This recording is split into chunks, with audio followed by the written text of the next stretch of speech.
raadiyoonii Dirree Shaggar. raadiyoonii Dirree Shaggar. raadiyoonii Dirree Shaggar.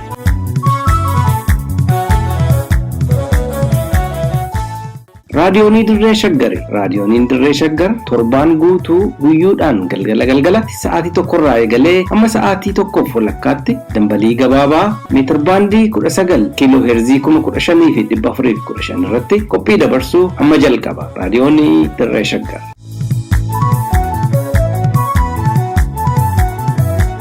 Harka fuuni dhaggeeffattoota keenya kabajamoo raadiyoonii Dirree Shaggar caqasaa jirtan akkam jirtu nagaan keenya bakka jirtanitti sinaa ga'u jechaa oduu guyyaa har'aaf qopheessine kan sinitti himu anseenaa beekumaati. Lolli duguuggaa sanyii bilxiginnaan Oromoo irratti geggeessaa jiru fashalaa'uurra darbee woboon dachee Oromiyaa dhuunfachuu eegaluun abdii guddaa uummata Oromootti horee jira jedha ibsi abaawoo woboo. Waraanni bilisummaa Oromoo qarqara magaalaa Ambootti humnoota mootummaa irratti tarkaanfii fudhachuun beekame. Godina Matakkal aanaa Dibaaxeetti manneen jiraattotaa humnoota finxaaleeyyii Amaaraan gubachuun itti fufe. Kunneen hangafoota. Amma oduuwwan tokko tokkoon.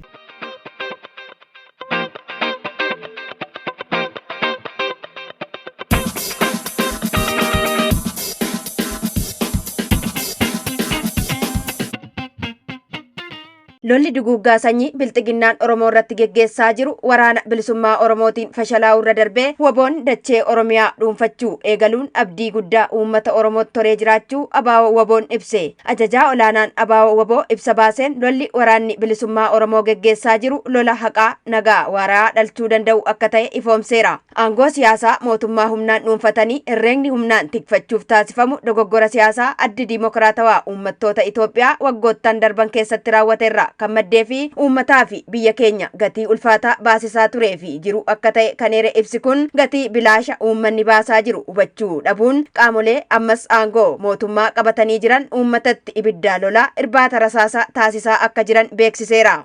Lolli Oromoon lolaa jiru lola mirga sabaa fi abbaa biyyummaa ofii kabachiisuuti waan ta'eef lola qe'ee Oromoo irratti dhufe kana uummanni Oromoo ofirraa ittisuuf mirga guutuu qaba kan jedhu ibsi abaawoo woboo kun balaa kana ofirraa xiqqeessuuf uummanni Oromoo of gurmeessuun mirga gurmuu seera addunyaatiin kaa'ame ta'uu eereera. Haa ta'u malee uummanni Oromoo keessattuu uummanni Walloo bilxiginnaa fi humnoota Amaaraa deeggaree waraana geggeeffamaa jiru irratti hirmaachuun duguuggaa sanyii Shawaa Roobiitti raawwatame sana dagachuu akka ta'e hubachuun lola sirna durii deebisuuf taasifamurraa of qusachuu akka qabus gaafateera. Oromoo dabalatee sabootiin cunqurfamoon biyyattii qabsoo kabaja mirga hiree murteeffannaa uummataa mirgaa namoomaa fi akkasumas bilisummaaf geggeessaa jiran hubachuun hawaasni idila addunyaa uummattoota kanneen waliin akka dhaabbatuuf waamicha taasiseera. Tooftaan abbaan irree uummattoota walitti buusuun garbummaa fi gidiraa sabootaa dagaagsuu akka ta'e kan eere ibsi abaawoo woboo cunqurfamtoonni impaayera Itoophiyaa jala jiran marti shira abiyyi itti jirutti dammaqanii sirnicha diiguu irratti akka xiyyeeffatanii fi sirna haqaa diimokiraasii fi nagaa waaraa argamsiisu bu'uureessuu irratti akka hojjetan waamicha taasiseera.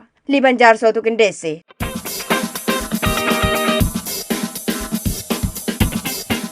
Waraanni bilisummaa Oromoo guyyoota lamaan darban kana qarqara magaalaa Ambootti humnoota mootummaa irratti tarkaanfii fudhachuun ibsame. Waraana mootummaa rashanaa fi meeshaalee waraanaa adda addaa poolisoota humna addaa Oromiyaa mooraa kaarraatti argaman kan kiiloomeetira 35 hanga 40 magaalaa Amboorraa fagaatee argamuuf geessanii magaalaa Ambootti deebi'aa osoo jiranii qarqara magaalaa Amboo ganda Doobbii laga Booxoorratti waraana bilisummaa Oromootiin tarkaanfiin irratti fudhatamuun dhaga'ameera. Maddeen raadiyoonii Dirree Shaggar amanamoon bakkasii akka himanitti onkoloolessa 16 bara 2014 waaree booda magaalaa Amboo qarqara laga Daabbisitti tarkaanfii waraana bilisummaa Oromoon fudhatameen loltoonni mootummaa hedduun ajjeefamuu fi madaa'uu dubbatu. Dabalataanis onkoloolessa 17 bara 2014 ganama tarkaanfii wal fakkaataa waraanni bilisummaa Oromoo gandichuma naannawaa Amboo bakka Xuullee jedhamutti humnoota mootummaa irratti fudhateen loltoonni mootummaa hedduun ajjeefamuu fi kaan ammoo madaa'uu maddeen raadiyoonii Dirree Shaggar ibsaniiru. Tarkaanfiiwwan waraanni bilisummaa Oromoo qarqara naannawaa magaalaa Ambootti humnoota mootummaa irratti fudhateen naasuu guddaa keessa kan seenan kaabinoonni bilxiginnaa magaalaa Amboo konkolaataan uummata fe'u kamiyyuu gara naannawaa Waddeessaa manneen wabootti beekamutti akka hin imalleef dhorkaa jiraachuun himameera. Sababiin dhorkaa kanaas waraana bilisummaa Oromootu uummata fakkaatee haala magaalaa Amboo fi naannawaa sanaa qorachaa jira jechuun akka ta'e maddeen keenya kun himaniiru. Wabii Waaqootu gabaase.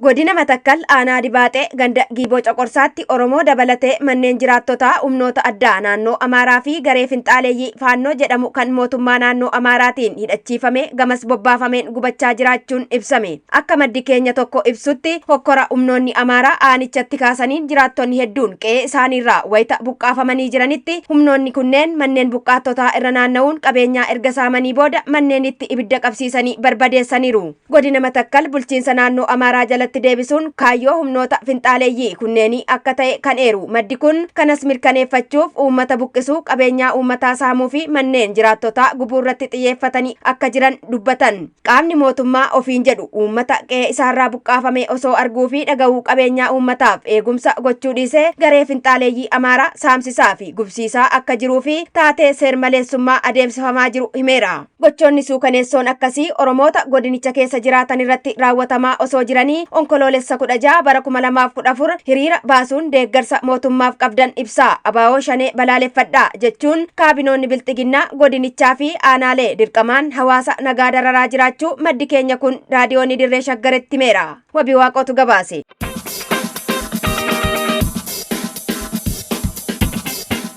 Ameerikaan dhaabbata biyyoota qaraxa malee oomisha isaanii gabaa Ameerikaatti dhiyeeffatan keessaa Itoophiyaa baasuuf akka jirtu beeksifte. Rakkoo waraanni Itoophiyaa qaqqabsiisaa jiru galtee taasifachuun sarbama mirga namoomaa biyyattii keessatti raawwatamaa jiru bu'uura godhachuun marii kan geggeesse. Koreen Seneetii hariiroo alaa Ameerikaa mootummaa Itoophiyaa irratti tarkaanfii dhaabbata biyyoota qaraxa malee oomisha isaanii gabaa Ameerikaatti dhiyeeffatan kan African Growth and Opportunity Act jedhamu keessaa baasuuf akka jirtu beeksifte. Bulchiinsi Joo Baaden seerota dhaabbata biyyoota qaraxa malee oomisha isaanii gabaa Ameerikaa seensisan gamaggamuuf waan jiruuf Itoophiyaa irratti tarkaanfiin akka fudhatamutu ibsame. Akka seerri African Growth Opportunity Act jedhutti biyyi miseensa dhaabbata kanaa taate sarbamni mirga namoomaa, waraannii fi waldhabdeen keessatti geggeeffamu bu'aa dhaabbaticharraa argachuu qabdu ni dhabdi kan jedhu yoo ta'u, fedhiin mootummaan Itoophiyaa waraana dhaabuuf qabu maalla dhibdeedha waan ta'eef biyyattiin dhaabbata biyyoota qaraxa malee oomisha isaanii gabaa Ameerikaatti dhiyeeffatan keessa Itoophiyaan ari'amuu akka dandeessu Ameerikaan beeksifteetti. Dabalataanis Itoophiyaan dhaabbata kana keessa kan ari'amtu taanaan jireenyi lammiilee biyyattii miliyoonaan lakkaa'amu gaaga'amuu akka danda'u kan eerame yoo ta'u, rakkoo uumamuuf itti gaafatamummaa kan fudhatu Abiyyi Ahmedii fi aangaa'ota isaa qofa ta'uun ibsameera.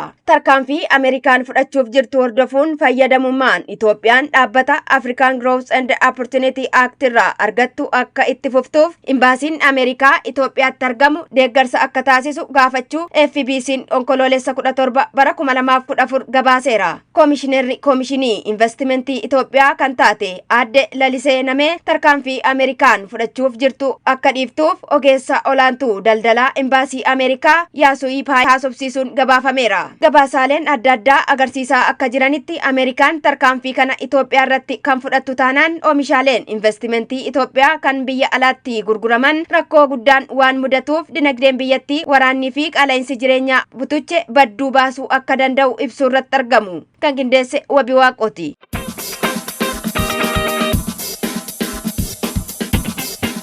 Sudaan gara mootummaa duraanitti hanga deebitutti miseensummaarraa ugguramtee akka turtu gamtaan Afrikaa beeksise. Fonqolcha mootummaa siivilii Sudaan irratti gartuu waraanaatiin taasifamee walqabatee biyyattii keessatti mootummaan siivilii akka deebi'u gaafachaa kan ture. Gamtaan Afrikaa waraanni seera malee aangootti ol ba'e aangoo qabate dabarsee bulchiinsa siiviliitti hanga kennutti akkasumas mootummaan ce'umsaa hojiirra ture bakka turetti hanga deebi'utti Sudaan miseensummaa gamtichaa fi hirmaannaa gosa kamurraa ugguramtee akka turtu gamtaan Afrikaa kaleessa beeksiseera jechuun Afrikaa Niwus gabaaseera. Namoonni biyyattii keessatti bulchiinsi siivilii akka dhufu akka lakkoofsa faranjootaa bara 2019 Sudaanitti hiriira bahanii turan waajjira olaanaa waraana biyyattii fuulduratti rasaasaan haleelamuu hordofee Sudaan miseensummaa gamtaa Afrikaarraa ugguramtee akka turte kan yaadachiisu. Gabaasni Afrikaa Niwus Sudaan muummicha ministeeraa ishee Abdallaa Hamdok gootee labsite baatii 3 booda gara miseensa gamtichaatti akka deebite beeksiseera. Oduudhuma wal fakkaatuun gamtaan Afrikaa sababa uggura Ameerikaa fi gamtaa Awurooppaan gaaga'ama dinagdee hamaa keessa jirtu Zimbaabuwee fi jaarmiyaa biyyoota kibba Afrikaa 16 of keessatti hammattee jirtu Southern African Development Community irraa qoqqobbii kaa'ame hatattamaa fi haalduree tokko malee akka irraa kaafamu dureen koomishinii gamtaa Afrikaa Muusaa Faaqii Mohammed gaafataniiru. Pirezidaantiin Zimbabwee Mnangagwa ammoo gama isaaniin Afrikaa fi gamtaan Awurooppaa ilmaan Zimbabweef jecha qoqqobbii nurraa kaasuu qaban jechuun waamicha godhaniiru. Haaluma wal fakkaatuun ministeerri muummeen Sudaan fonqolchaan aangoorraa darbataman bakka itti hidhamanii gadhiifamuun dhaga'ame.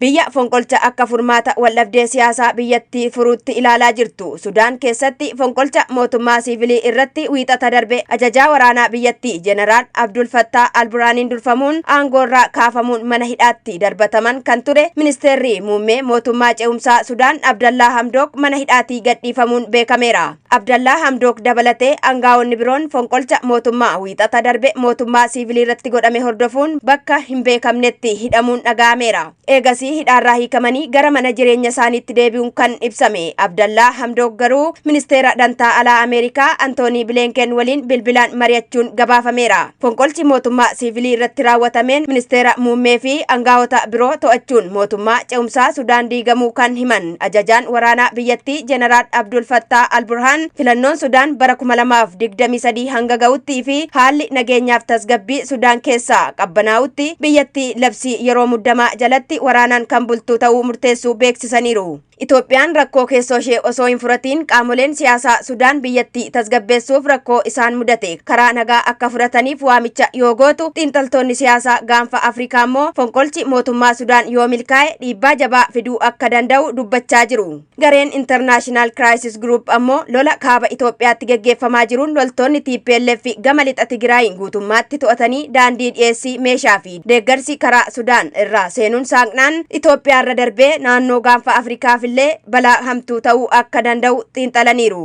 Liban Jaarsootu qindeesse.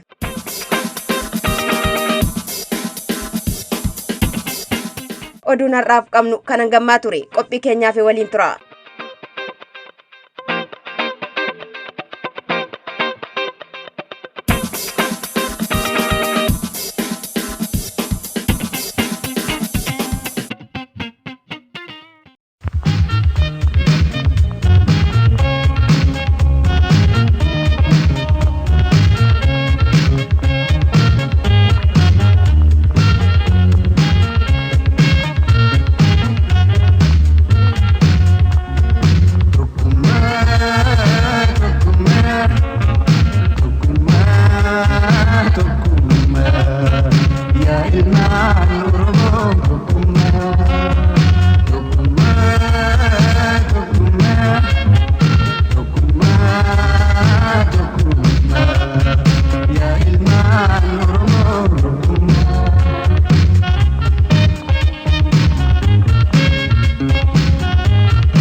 Hubannoo beektotaa.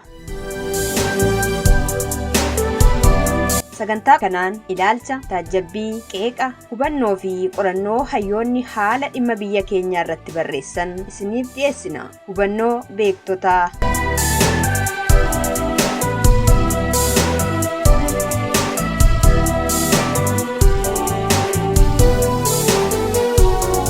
Kabajamtoota dhaggeeffattoota raadiyoonii Dirree Shaggar, yeroon kun yeroo muddamaa yeroo murteessaadha.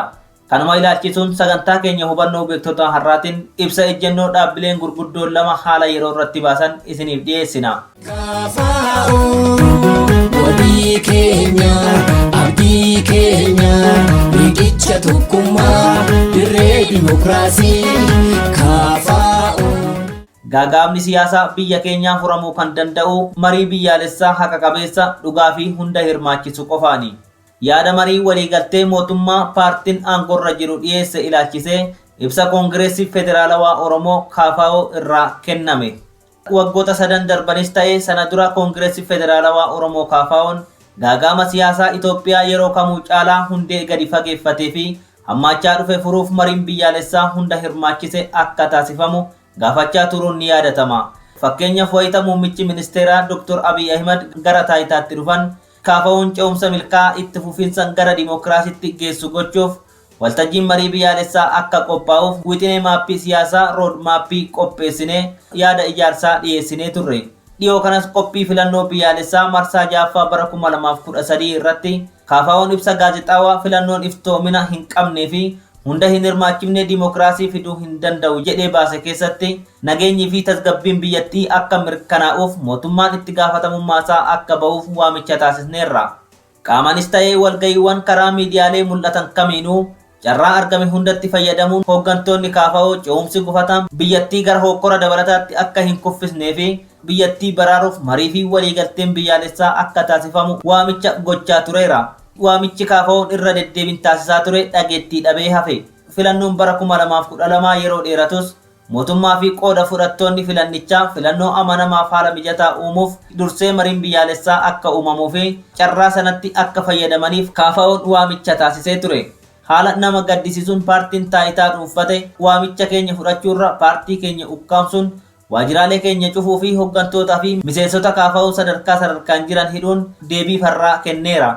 Gaaga'amni siyaasaa hamaan waraana Tigraayin yeroo qabsiifamus KFO'n qaamoleen wal waraanan lameen waraana dhaabuun mariidhaan rakkoo akka furataniif dabalataan waamicha godhaa tureera. Ta'us paartiin taayitaa dhuunfatee fi mootummaan akkasumas deeggartoonni isaanii waamicha keenya akka gaariitti fudhachuurra paartii keenya dhiibuu fi duula miidiyaa ergaa sossodaachisu of keessaa qabu taasisaniiru. Dabalataanis yeroo mootummaan filannoo adeemsisuuf beeksisetti haalli qabatamaan biyyattii filannoo bilisaa haqaa fi fudhatama qabu gaggeessuuf mijataa akka hin taane akeekkachiiseera. Kanaafuu marii biyyaalessaaf dursi akka kennamuuf gaafachaa turrus ammas mootummaan waamicha marii irra deddeebiin taasisaa turre fudhatama dhabsiisuun filannoo fakkeessaa KFO dabalatee paartileen siyaasaa gameeyyii keessaa dhiibamanii fi mirga bu'uuraa filattoota dhabsiise itti fufe. Haala yeroo ammaa biyyattii irra jiru hubachuu akka dandeenyetti filannichi akka mootummaan jedhe nagaa fi tasgabbii fiduu hin dandeenye. Yeroo dhiyoo kana keessa ammoo paartiin taayitaa irra jiru barbaachisummaa marii waliigaltee biyyaalessaa labsuu jalqabee jira. Qaamonni hedduun beeksisa marii mootummaan baase kun barfateera jechuun kufaa godhu. KFO'n garuu hafuurra ni ture jenna malee yeroo kamuu caalaa mariin yaadame kun karaa haqaa fi sirrii ta'een hoogganamee biyyi kufaatirraa akka baraaramtu filannoo keenyadha. Kanaafuu mariin waliigaltee biyyaalessaaf taasifamu kun haal dureewwan kanaa gadii guutuun barbaachisaadha.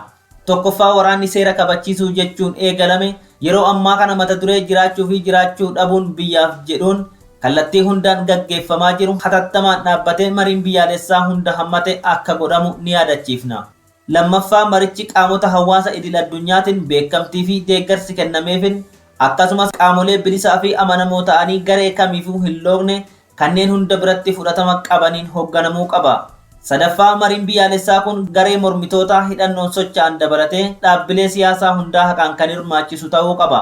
Bakka bu'iinsa gareewwan kanneenii hawwachuudhaaf gufuuwwan seeraa fi nageenya isaanii ta'an asumaa dhabamsiifamuutu irra jiraata.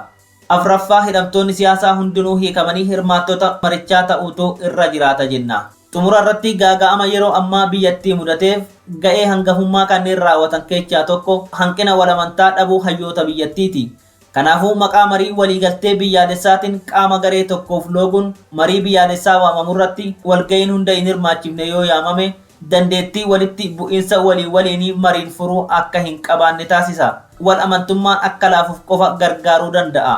KFO'n barbaachisummaa marii waliigaltee biyyaalessaaf taasifamu gaafachuun paartii hundarraa adda duree ta'us adeemsi marii biyyaalessaa karoorfame haal dureewwan xixiqqaa kanneen hanga hin eegnettii fi adeemsi marichaa haqa qabeessa yoo hin taane hirmaannaan keenya hiika dhabeessa adeemsi waliigalaas bu'a maleessa akka ta'u asumaan ni akeekkachiifna. Itti gaafatamummaa kana sirnaan akka baanuuf uummattoonni Itoophiyaa fi hawaasni addunyaa nu waliin akka taatan waamicha goona. Koongireensii Federaalawaa Oromoo Finfinnee onkoloolessa 15 bara 2021. Yamukeen baala kuusaa'ee goota koo oboo koo maaltu jibbaaree. Yamukeen baala kuusaa'ee goota koo oboo koo maaltu jibbaaree. Roorroo ofirraa faccisuun mirga uumamaati. Ibsa koomaandii olaanaa raayyaa adda bilisummaa Oromoo irraa haala yeroo irratti kenname. Raayyaan adda bilisummaa Oromoo mootummaa faashistii bilxiginnaa fi tumsitoota isaatiin duula duguuggaa sanyii uummata Oromoo irratti aggaamame irraa qolachuu qofa otoo hin taane dachee Oromiyaa irra caalaa isaa diina irraa qulqulleessee hundee isaa gadhaabu irratti argama. Kun ammoo jabeenya raayyaa kanaa qofa otoo hin taane qabsoon inni itti jiru haqa qabeessa ta'uusaa kan mirkaneessudha. Aadaa impaayera Itoophiyaa irraa kan waraabame tooftaan aangoo humnaa dheeksifachuu baroota darban keessa uummata keenya dhumaatii fi dararama hin barbaachifneef saaxiluu qofa otoo hin taane har'alleen jireenya uummata keenya maraa unkuree jira.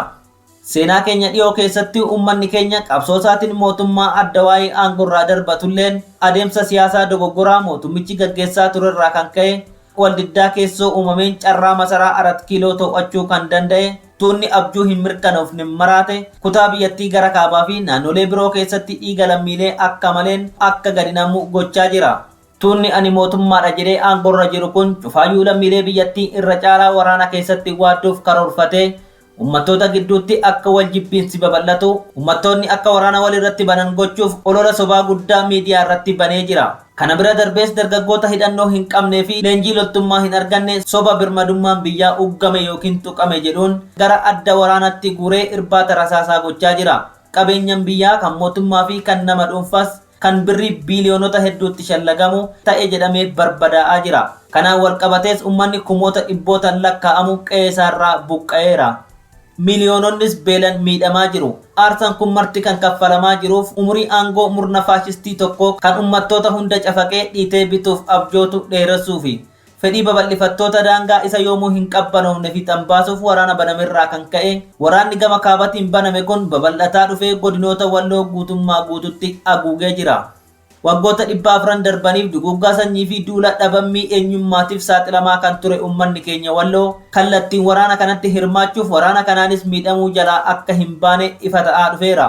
Lafti uummanni keenya walloo irra jiraatu naannolee Amaaraa fi Tigraayin kan wal daangessu qofa otoo hin taane mootummaa natusiif jira jedhee roorroo irraa ittisuus waan hin qabneef ofiisaas ta'ee qeesaa badiirraa baraaruuf ofumasaaf waraana deemaa jiru kanatti hirmaachuun dirqama itti ta'a. Uummanni keenya walloo eenyu waliin dhaabbachuu akka qabus bareechee akka beeku mamii tokkollee hin qabnu. Kan hedduu nama ajaa'ibu garuu humni Amaaraa inni cafaqee saboota bituu fedhuu fi mootummaan uummata gara jabeenya fixaa jiru kun uummata keenya ofii hiriirsuuf kan isaan harkatti dides humnaan dirqisiisanii akka isaaniif duulu gochuuf fagaatanii dhama'uu isaaniiti. Yaaliin isaan godhan kun seenaa uummata keenyaa kan jaarraa hedduu kan xiyyeeffannaa keessa hin galchine ta'urrayyuu waggaa 1 fi 2 dura cubbuu uummata keenya irratti dalagamillee yaadachuu dhabuu isaanii ibsa. Kun uummata keenya tuffachuudha. Amma nu cinaa dhaabbadhaa jechuun gochaa warreen kaleessa uummata keenyatti qe'umasaatti duulanii biyyi keessa wallaggaa biyya kana gallakkisaatii nurraa ba'aa jedhanii humnoota Amaaraa kanneen humna addaa fi faannoo jedhaman uummata keenya walloo cubbuu tokko malee lafarraa duguuguu isaanii waan irraanfatan fakkaatu. Humna kana waliin hiriiraa jechuun lammiilee keenya qulqulluu dhiyeenyuma kana otoo isaan mana yaalaa deemaa jiranuu shawaa roobititti ambulaansirraa gadi guuranii jarreen gorra'anitti qoosuu ta'a. Humna kana cinaa hiriiruun martoo isaan ennaa lafaa marxifattu jedhanii tuffidan uummata keenya ittiin mataa gadi qabachiisan kan hoggaa lubbuun isaanitti dhufte kana ammoo akka uffannaa kabajaatti leellisan irraanfatanii humna gara jabeessaa fi weerartuu waliin dhaabbachuu ta'a. Hundayyuu caalaa ammoo humna gara jabeettii cafaqxuu weerartuu fi babal'ifattuuf tumsuun carraa hiree ofii murteeffachuuf aarsaa kaffalame garuu kana gayyoonatti haalaan hojiirra hin oolle dhugoomsuuf qabsoo godhamu fuuldura dhaabbachuu ta'a. Waan kana ta'eef eenyummaasaa cubbuudhaan uummanni irraa mulqames ta'ee kan eenyummaasaa baroota hedduuf kabachiisee oromummaasaa eeggatee kan ture kan hunda keenyaaf mallattoo sabboonummaa ta'e uummanni keenya walloo raayyaa bilisummaa Oromoo waliin dhaabbachuudhaan walii isaatiifis wal ijaaruudhaan dhimmoota armaan gadii akka hubatu ofiifis akka raawwatu komaandiin olaanaan raayyaa bilisummaa Oromoo dhaamsa armaan gadii dabarsuu fedha. Tokkoffaa akkuma olitti eerre eenyuyyuu namni oromummaa isaatti amanu humna cafaqxuu Amaaraa fi humna bilxiginnaa waliin dhaabbatee waraana adeemsifamaa jiru kanatti akka hin hirmaanne hubachiisuu barbaanna. Lammaffaa uummanni keenya adeemsa waraana kanaa keessa meeshaa argatuu fi kan kana dura meeshaa of harkaa qabu akkasumas kan galaa of harkaa qabu akka of harkatti qusatuu fi qabsoo bilisummaatiif falmii godhamuuf akka olfatu gorsina. Sadaffaa dogoggortanii namoonni humna faashistii Amaaraa bilxiginnaa keessa Oromoonni jirtan waraanni jarri adeemsisan kun dantaa babal'ifattoota Amaaraa fi aangoo nama tokkoo tiksuuf waraana gaggeeffamu waan ta'eef waraana haqa dhabeessa miti. Kana bira darbees kan isin hin ilaallanne akkasumas kan dantaa uummata keessanii fuulla'iinsan hin kabachiisne akka ta'e bartanii akka raayyaa bilisummaa Oromootti makamtanii dirqama seenaa fi sabummaa bahattan waamicha isiniif dhiyeessina. Waraana kana keessatti yakkamtoota cinaa dhaabbachuun itti gaafatamummaa duguggaa sanyii fi yakka waraanaa raawwachuun itti gaafatamummaa dhufurraa akka bilisa of baaftan isiniif dhaamuu barbaanna. Afraffaa hidhattoonni naannawaa nageenya eeguu maqaa jedhuun meeshaa of harkaa qabdanis otoo hin barfatin meeshaa qabattan waliin akka raayyaa bilisummaa Oromootti dabalamuuf gabaastan waamicha isiniif goona. Shanaffaa yaa uummata Oromoo kan baroota hedduu qabsooftee fi kan aarsaa hagana jedhamee hin lakkaa'amne kaffalteef garee kijibdoota afaan kee dubbatanii fi maqaa keetiin kakataa si balleessan aangootti ol baasu otoo hin taane lafti kee fi mirgi kee otoo hin sharafamin akkasiif kabajamuuf ta'uu hubattee diinni seenaa bara dhufaa darbaa fi tarsiimoo isa kam akka ta'e gamnummaan hunda addaan baafattee jarri sun diina keenya jedhamee yaalii mooksuuf godhamuun akka hin gowwomne si yaadachiisuu barbaanna. Olola bilxiginnaatiif gurra hin laatin. Jaaffaan Oromoon har'a kan qabsaa'aa jiruuf cunqursaa waggoota 30 darbe isarra ga'e haaloo ba'uuf miti. Oromoon kan qabsaa'aa jiru mirgoota waggoota 150 ol dhabe deebifachuufi. Uummanni keenya Walloo ammoo mirga isaa erga dhabee jaarraa hedduu dura irraa mulqame deebifachuufi. Kanaaf uummanni keenya abbaa biyyummaa fi mirga namummaa deebifachuuf akka qabsaa'aa jiru mamii malee hubachiisuu barbaanna. Torbaffaa hawaasni addunyaas qabsoon Oromoo akkasumas saboonni biroo cunqurfamoon qabsoon isaan gaggeessaa jiran qabsoo hiree mataa ofii murteeffachuu fi mirga dimokiraasii kabachiifachuuf ta'uu hubatanii akka cinaa keenya dhaabbatan waamicha dhiyeessinaafi. Saddeettaffaa warreen biyya bitaa jiran umurii aangoo isaanii dheereffachuuf uummattoota walitti buusuu akka tarsiimoo guddaatti itti gargaaramaa jiru. Nuti warreen bilisummaa fi walqixxummaatti amannu marti qabsoo uummattoonni keenya baroota hedduuf waliin gaggeessaa turan waliin taanee akka xumura dhumaa itti goonu waamicha dhiyeessina. Qabsoon nuti gaggeessaa jirru uummata kamiyyuu akka miidhuuf xiyyeeffanne. Cufaayyuu babal'ifattootaa fi umurii aangoo dheereffachuuf gartuu uummata walitti buusaa jiru dhabamsiisee biyya uummattoonni jaalalaa fi nagaadhaan waliin jiraatan uumuuf sirna haqni keessatti daraaru naannawa biyya sanaatti uumuuf akka ta'e hundi akka beeku hubachiisuu barbaanna. Saglaffaa yeroo hunda akkuma jechaa turretti rakkoon impaayera kanaa kan hiikkatu humna qawweetiin otoo hin taane mariidhaan qofa. Mariidhaan rakkoo hiikuun qaroomina yoo ta'u karaan qaroominaa kun akka fiixan hin baane gufuu ta'ee kan argame humni aadaa dubbii karaa waraanaatiif fixachuu abbootii isaarraa barate faashistii bilxiginnaa jedhee of waamudha. Humni kun akka jilbiffatu alaanis keessaanis dhiibban cimaan akka godhamu cimsinee hubachiifna. Dhumarratti uummanni Oromoo fi uummanni cunqurfamoon biyya keenya hireen isaanii otoo hin sharafamin akka ofiin murteeffatanii fi gurmaanii karaa nu baasa jedhaniin qabsaanii diina seenaa fi itti fufiinsaanis diina gara fuula duraa kan ta'e humna cafaqqaa fi cunqursaa kan sirnoota durii deebisuuf carraaquu irratti qabsaa'uun dirqama akka ta'e hundi akka beeku diinaa fi firasaa akka gargar baafatee hubatu yaadachiisuu barbaanna. Injifannoon uummata Oromoo fi uummattoota cunqurfamoo maraaf. Kumaandi poostii olaanaa raayyaa bilisummaa Oromoo onkoloolessa 27 bara 2021. Namukeen baala kuzaa'ee bilisummaa bocaa maaltu jibbaare. Namukeen baala kuzaa'ee gootako wobooko maaltu jibbaare. Namukeen baala kuzaa'ee marrooko gootako maaltu jibbaare. Namukeen baala kuzaa'ee gootako wobooko maaltu jibbaare. Namukeen baala kuzaa'ee wobooko maaltu jibbaare. Fakkadaa maaltu jibbaare. Gootako maaltu jibbaare. Namukeen baala kuzaa'ee wobooko maaltu jibbaare. Iddoosaa maaltu jibbaare. Gootako maaltu jibbaare. Namukeen baala kuzaa'ee wobooko maaltu jibbaare. Bobaaskoo maaltu jibbaare. Gootako maaltu jibbaare. Namukeen baala kuzaa'ee gootako wobooko maaltu jibbaare. Namukeen baala kuzaa'ee gootako wobooko maaltu jibbaare. Namukeen baala kuzaa'ee wobooko maaltu jibbaare. Sanyikoo maaltu jibbaare. Gootako maaltu jibbaare. Namukeen baala kuzaa'ee wobooko maaltu jibbaare. Moosiisaa maaltu jibbaare. Gootako maaltu jibbaare. Namukeen baala kuzaa'ee wobooko maaltu jibbaare. Warraaqaa maaltu jibbaare. Gootako maaltu jibbaare. Namukeen baala kuzaa'ee wobooko maaltu jibbaare. Toleeraa maaltu jibbaare. Gootako maaltu jibbaare. Namukeen baala kuzaa'ee wobooko maaltu jibbaare. Fayyeeraa maaltu jibbaare. Gootako maaltu jibbaare. Namukeen baala kuzaa'ee wobooko maaltu jibbaare. Saganyee maaltu jibbaare. Gootako maaltu jibbaare. Namukeen baala kuzaa'ee wobooko maaltu jibbaare. Boruukoo maaltu jibbaare. Gootako maaltu jibbaare. Namukeen baala kuzaa'ee. Egaa dhaggeeffattoota keenya oduu dabalatee sagantaa keenya har'aatiin akka bohaartanii fi hubannoo sakkarraa qooddattan ni abdanna. Sagantaa hubannoo beektotaa torbaan dhufu sa'aatii wal fakkaatu irratti isiniif dhiyeessinu irratti akka dhiyaattaniif asuma isin affeeraa tamsaasa raadiyoonii Dirree Shaggar boru galgala sa'aatii wal fakkaatu irratti isiniif darbuun walitti deebina. Turtii gaarii qabaadhaa.